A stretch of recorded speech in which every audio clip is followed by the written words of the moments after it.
The Chennai Silksin Wow Summer Sale. Let's the celebrations begin. அனைவருக்கும் வணக்கம். நான் நந்தினி. இன்று இருக்கக்கூடிய சில முக்கியமான டிஃபென்ஸ் அப்டேட்ஸை பார்க்கலாம். இந்தியா ஈரான் இடையே கையெழுத்தாகி இருக்கக்கூடிய முக்கிய ஒப்பந்தம்.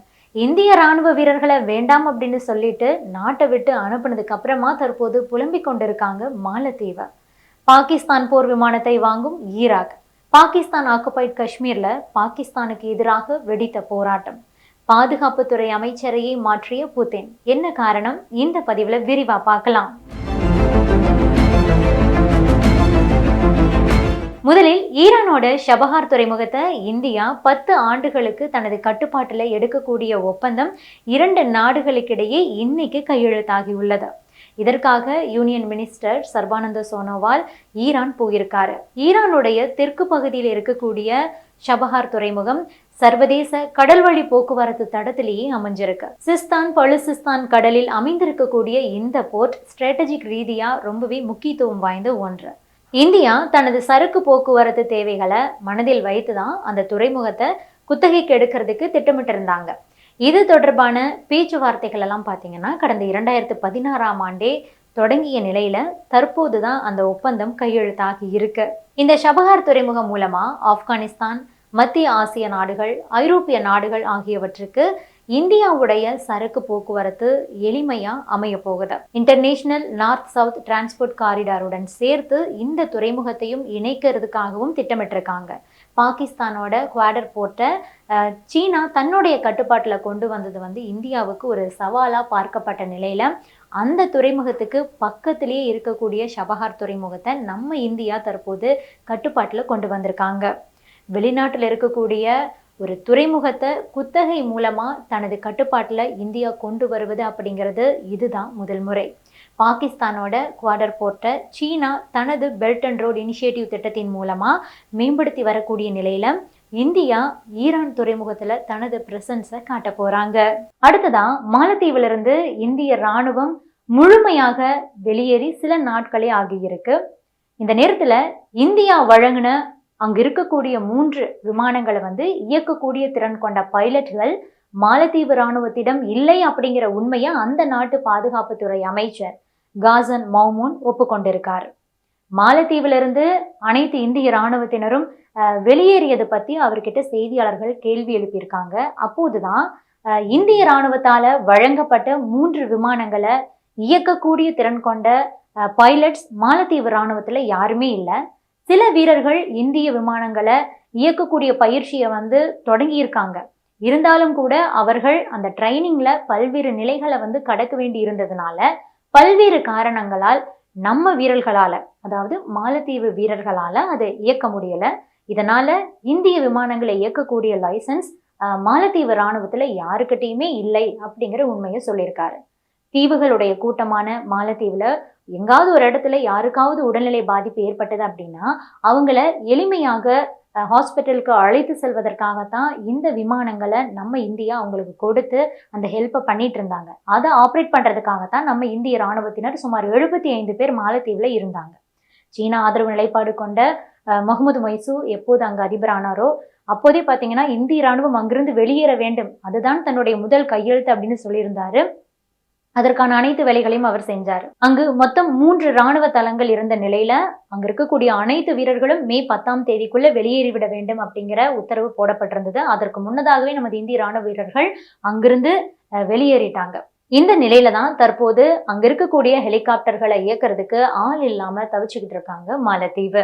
அடுத்ததா பாகிஸ்தானும் சீனாவும் சேர்ந்து தயாரித்த JF-17 தண்டர் பிளாக் 3 போர் விமானங்களை பாகிஸ்தான் ஈராக்கிற்கு விற்பனை செய்ய போறதா தகவல் வெளியாகி உள்ளது. ஏற்கனவே இந்த போர் விமானங்களை பாகிஸ்தான், மியான்மர், நைஜீரியா, அசர்பைஜான் ஆகிய நாடுகள் பயன்படுத்திட்டு இருக்காங்க. தற்போது இந்த வரிசையில ஈராக் 12 போர் விமானங்களை வாங்குறதுக்கான ஒப்பந்தத்துல கையெழுத்து போட்டிருக்காங்களாம். சமீபத்துல தான் ஜிம்பாப்வே பாகிஸ்தான் கிட்ட இருந்து 12 MFI-17 சூப்பர் மக்ஷாக் அந்த ட்ரைனர் ஏர்கிராஃப்டுகளை வாங்குறதுக்கு ஒப்பந்தம் போட்டாங்க. அதன்படி பாகிஸ்தானோட ஏரோநாட்டிக்கல் காம்ப்ளெக்ஸ் கம்ரா அவங்க பயிற்சி விமானங்களை சப்ளை பண்ண போறாங்க. இதனுடைய மதிப்பு மட்டும் பார்த்தீங்கன்னா $1.8 பில்லியன் அமெரிக்க. அதற்குள்ளாகவே ஈரான் கிட்ட இருந்து ஒரு ஆர்டர் கிடைச்சிருக்கு. அவங்க 12 JF-17 தண்டர் பிளாக் 3 போர் விமானங்களை வாங்குறதுக்கு ஆர்டர் கொடுத்துருக்காங்களாம். Pakistan air force chief Zaheer Ahmed Babar Iran பாதுகாப்புத்துறை அமைச்சர்கிட்ட இது பற்றி பேசியிருக்காரு. ஏற்கனவே ஈராக் பாகிஸ்தான் கிட்ட இருந்து 12 MFI 395 சூப்பர் மஷாக் அந்த ஹெலிகாப்டர்களை வாங்கி பயன்படுத்திட்டு இருக்காங்க. அதை வாங்கி கையோடு தற்போது 12 JF-17 தண்டரையும் வாங்க போறாங்க. அடுத்ததா பாகிஸ்தான் ஆக்கிரமிப்பு காஷ்மீருடைய தலைநகரான முசாஃபராபாத்ல திடீர்னு மிகப்பெரிய அளவுல போராட்டம் வெடிச்சிருக்கு. இதனால அங்க ஒரு பதற்றமான சூழல் ஏற்பட்டு இருக்கு. இந்தியாவுக்கு சொந்தமான காஷ்மீருடைய ஒரு பகுதியை கடந்த 1947 பாகிஸ்தான் ராணுவம் அத்துமீறி ஆக்கிரமிச்சாங்க. இந்த பகுதியை இந்தியா கிட்ட ஒப்படைக்காம பாகிஸ்தான் தனது கட்டுப்பாட்டிலேயே வச்சிருக்காங்க. இந்த பகுதியை தான் பாகிஸ்தான் ஆக்கிரமிப்பு காஷ்மீர் அப்படின்னு குறிப்பிடுறாங்க. இந்த பகுதியில இப்போது மிகப்பெரிய அளவுல ஒரு போராட்டம் வெடிச்சிருக்கு. பாகிஸ்தான் ஆக்கிரமிப்பு காஷ்மீருடைய தலைநகரான முசாஃபராபாத்ல இந்த போராட்டம் நடந்திருக்கு. அதிகமா வரி விதிக்கிறது, பணவீக்கம் மற்றும் மின்வெட்டுக்கு எதிராக மக்கள் போராட்டத்துல இறங்கியிருக்காங்க. போராட்டத்தை ஒடுக்கணும் அப்படிங்கிறதுக்காக அவர்கள் மீது போலீசாரும் தடியடி நடத்தினதுனால அங்கு வன்முறை ஏற்பட்டுருச்சு. பாகிஸ்தான் ஆக்கிரமிப்பு காஷ்மீர்ல பல பகுதிகளிலும் பொதுமக்கள் பார்த்தீங்கன்னா போலீசாருக்கு எதிராக போராட்டங்கள்ல குதிச்சதுனால அங்க மோதல் வெடிச்சது. அந்த பகுதியில் இருக்கக்கூடிய ஜம்மு அண்ட் காஷ்மீர் கூட்டு அவாமி நடவடிக்கை குழு பார்த்தீங்கன்னா இந்த முசாஃபராபாத்ல பந்துக்கு அழைப்பு விடுத்திருந்தாங்க. அப்போது போராட்டம் நடந்த நிலையில தான் இந்த மோதல் வெடிச்சது. போராட்டத்தில் ஈடுபட்டவங்களை எப்படியாவது ஒடுக்க வேண்டும் அப்படிங்கிறதுக்காக பாகிஸ்தான் போலீசார் கண்ணீர் புகை குண்டுகளை வீசினாங்க. அதுபோக பல இடங்கள்ல வானத்தை நோக்கியும் துப்பாக்கி சூடு நடத்தப்பட்டிருக்கு. அந்த பகுதியில் இருக்கக்கூடிய மங்களா அப்படிங்கிற ஒரு அணையில உற்பத்தி ஆகக்கூடிய மின்சாரத்துக்கு வரி விதிக்கக்கூடாது, கோதுமை மாவுக்கு மானியம் வழங்க வேண்டும் உள்ளிட்ட பல கோரிக்கைகளும் அதில் வலியுறுத்தப்பட்டு தான் அந்த போராட்டமே நடந்தது. இருந்தாலும் அந்த பகுதியில் பார்த்தீங்கன்னா இரவோடு இரவா அங்கே இருக்கக்கூடிய பல உள்ளூர் தலைவர்களும் கைது செய்யப்பட்டதுனால அங்கு ஆத்திரமடைந்த பொதுமக்கள் சாலைகளில் இறங்கி போராட்டத்தை ஆரம்பிச்சாங்க. முசாஃபராபாத்தை நோக்கி ஒரு நீண்ட ரேலியை நடத்துறதுக்கும் அவங்க திட்டமிட்டிருந்தாங்க. அதை ஒடுக்கிறதுக்காக போலீசாரும் களமிறக்கப்பட்டாங்க. போராட்டக்காரர்கள் மீது மிக மோசமான தாக்குதலை போலீசார் நடத்தியிருக்காங்க. கூடுதல் படைகளை அங்கு அனுப்பி வச்சு அங்க நடந்த போராட்டத்தை பாகிஸ்தான் போலீசார் தற்போது தடுத்து நிறுத்தியிருக்காங்க. இதனால இந்த போராட்டம் வன்முறையா வெடிச்சது. சில இடங்கள்ல போலீசார் மீது தாக்குதலும் நடத்தப்பட்டிருக்கு. இந்த நிலையில தான் பாகிஸ்தான் ஆக்குபைட் காஷ்மீர்ல இருக்கக்கூடிய ஆக்டிவிஸ்ட் அம்ஜத் அயூப் மிர்சா என்ன சொல்லியிருக்காரு அப்படின்னா, இந்தியா தற்போது பாகிஸ்தான் ஆக்கிரமிப்பு காஷ்மீர்ல தனது பலத்தை காட்ட வேண்டிய நேரம் வந்துவிட்டது. பாகிஸ்தான் ஆக்குபைட் காஷ்மீர் மக்கள் இந்தியாவை தான் விரும்புகிறார்கள் அப்படின்னு பேசியிருக்காரு. அடுத்ததா ரஷ்யாவுடைய அதிபரா 5வது முறையா பொறுப்பேற்றிருக்கக்கூடிய புதின் திடீர்னு தனது நெருங்கிய நண்பரான செர்ஜி சொயூகுவை பாதுகாப்புத்துறை அமைச்சர் பதவியிலிருந்து நீக்கியிருக்காரு. அவருக்கு பதிலா புதிய பாதுகாப்புத்துறை அமைச்சரை நியமிச்சிருக்காரு. அதற்கு என்ன காரணம்? கடந்த 2012 ரஷ்யாவுடைய பாதுகாப்பு அமைச்சராக இருக்கிறவர் செர்ஜி சொயூகு. இவர் பார்த்தீங்கன்னா புதினுக்கு ரொம்பவே நெருக்கமான நபர்கள்ல ஒருவரா அறியப்படுறாரு.